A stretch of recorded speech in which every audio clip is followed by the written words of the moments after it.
Hello à tous, et là on continue dans la foulée des vidéos précédentes sur les diagrammes thermodynamiques. On avait vu les notions de phase, de constituant, de liquidus, de solidus, et on avait expliqué et utilisé la règle du levier pour déterminer les proportions des phases quand on a un assemblage multiphasique. Pour cela, on avait utilisé un diagramme pour un système binaire simple, l'albite et l'anorthite, montrant une solution solide entre ces deux constituants, et on avait vu comment utiliser ce diagramme pour suivre une séquence de cristallisation ou de fusion à l'équilibre. Maintenant, on attaque un autre type de diagramme binaire. Ce sont les diagrammes qui présentent un point eutectique, un solvus, deux liquidus et deux solidus. Voilà, cela se présente comme ça et vous voyez, cela se complique. Alors ici, on a pris exemple du diagramme de fusion-cristallisation du système diopside-anorthite. Alors pourquoi ce diagramme? Eh bien, c'est un diagramme important qui a été étudié très tôt parce qu'il constitue une première approximation des magmas basaltiques. Vous vous rappelez, un basalte, c'est une roche constituée en grande partie de clinopyroxène, comme le diopside, et de plagioclase, comme l'anorthite. Et cette fois, on a trois phases possibles, la phase liquide, la phase diopside solide et la phase anorthite solide. Donc là, il va falloir faire attention et être très clair de ne pas faire la confusion entre diopside, le constituant, et diopside, la phase solide. Idem pour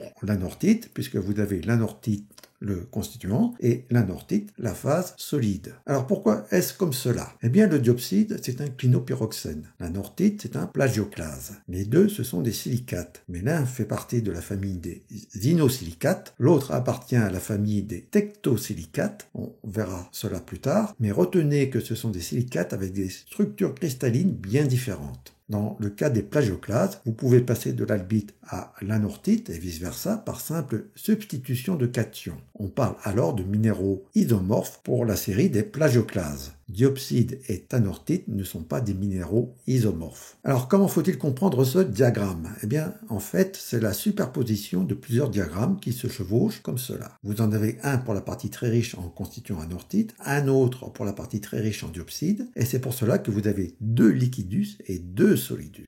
Et la courbe solidus pour l'anorthite cristal, elle est confondue avec l'axe vertical à gauche, car la solubilité du constituant diopside est très faible dans l'anorthite cristal. Et pareil, la solubilité du constituant anorthite dans la phase diopside cristal, elle est très faible. Et le solidus, il est confondu avec l'axe vertical à droite.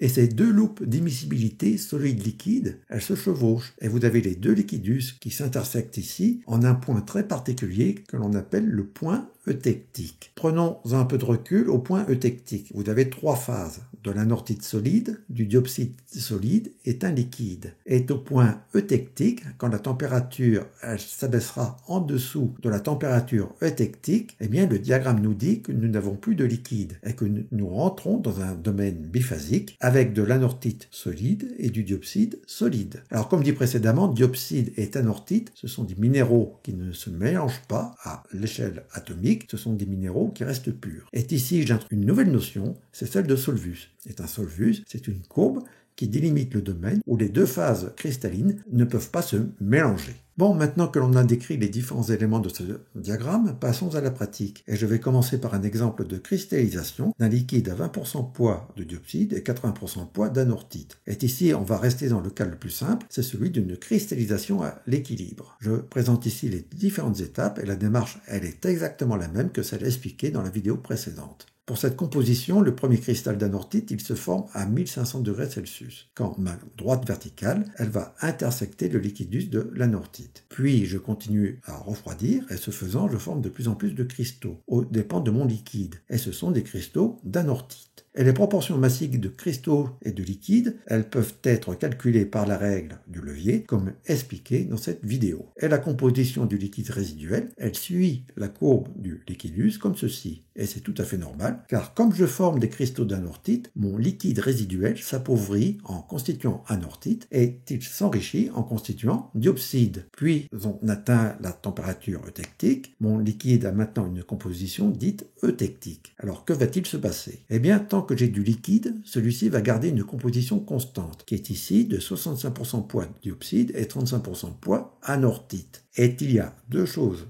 importantes à retenir pour comprendre les choses. Premièrement, ce liquide eutectique, il cristallise à température constante, c'est-à-dire à la température eutectique qui est ici de 1335 degrés Celsius. Deuxièmement, ce liquide, il cristallise un mélange de cristaux imbriqués de diopside et d'anorthite, et cela dans les proportions constantes et fixes qui sont celles de la composition eutectique, c'est-à-dire ici de 65% poids de cristaux de diopside et 35% poids de cristaux d'anorthite, et cela jusqu'à la consommation totale de votre liquide. Voilà, ici on n'a pas besoin d'utiliser la règle du levier, l'estimation elle est directe. Et tout à la fin, on récupère une roche constituée de 20% poids de diopside et 80% poids d'anorthite. Pour être tout à fait complet, on voit qu'il y a deux régimes de cristallisation. Et pour être tout à fait clair, je vais requantifier tout cela, en considérant que je pars de 100 grammes de liquide. Alors la première étape de cristallisation est celle qui précède la cristallisation eutectique. Et dans cette étape, on ne forme que des cristaux d'anorthite. Et ces cristaux, je vais les qualifier de cristaux proto-eutectiques. Je vais en former combien? Eh bien, je me mets à une température juste un peu supérieure à la température eutectique, j'applique la règle du levier, je fais segment opposé sur segment total et je trouve une proportion de 69% poids, soit 60 grammes de cristaux proto-eutectiques d'anorthite. Et il me reste 31 grammes de liquide à composition eutectique. Avec ces 31 grammes de liquide eutectique, je vais former un mélange de cristaux imbriqués d'anorthite et de diopside. Ça, c'est la deuxième phase de cristallisation.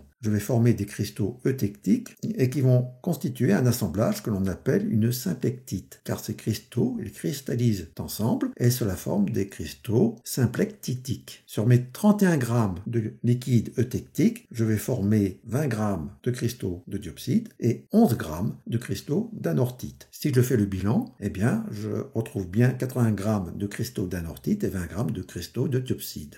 Maintenant, si je fais l'inverse, si je fais une fusion à l'équilibre d'un assemblage homogène de 20% de cristaux de diopside et 80% de cristaux d'anorthite, eh bien les choses, elles sont tout à fait réversibles. Et au début, je vais commencer la fusion à la température eutectique et je vais fondre des cristaux de diopside. Mais ils ne vont pas fondre tout seuls, il y aura aussi de la fusion de cristaux d'anorthite et cela dans les proportions qui sont 35% de cristaux d'anorthite pour 65% de cristaux de diopside. Et je produis un liquide de composition constante et de composition eutectique. Et tant que j'ai des cristaux de diopside, je reste à la température du point eutectique. Puis, quand j'ai consommé tous mes cristaux de diopside, je vais commencer à faire fondre mes cristaux d'anorthite. Et là, le liquide que je produis, il va s'enrichir en constituant anorthite et s'appauvrir en constituant diopside. Je continue à réchauffer. La température, elle augmente, j'ai de plus en plus de liquide et de moins en moins de cristaux, et j'atteins le liquidus. Et là, il n'y a plus de cristaux. Ma fusion, elle est complète, elle est terminée, et je retrouve un liquide de même composition que l'assemblage minéral de départ. Voilà, c'est fini pour cette vidéo. C'est un peu technique, c'est un peu long, mais n'hésitez pas à la revisionner plusieurs fois si nécessaire. À bientôt!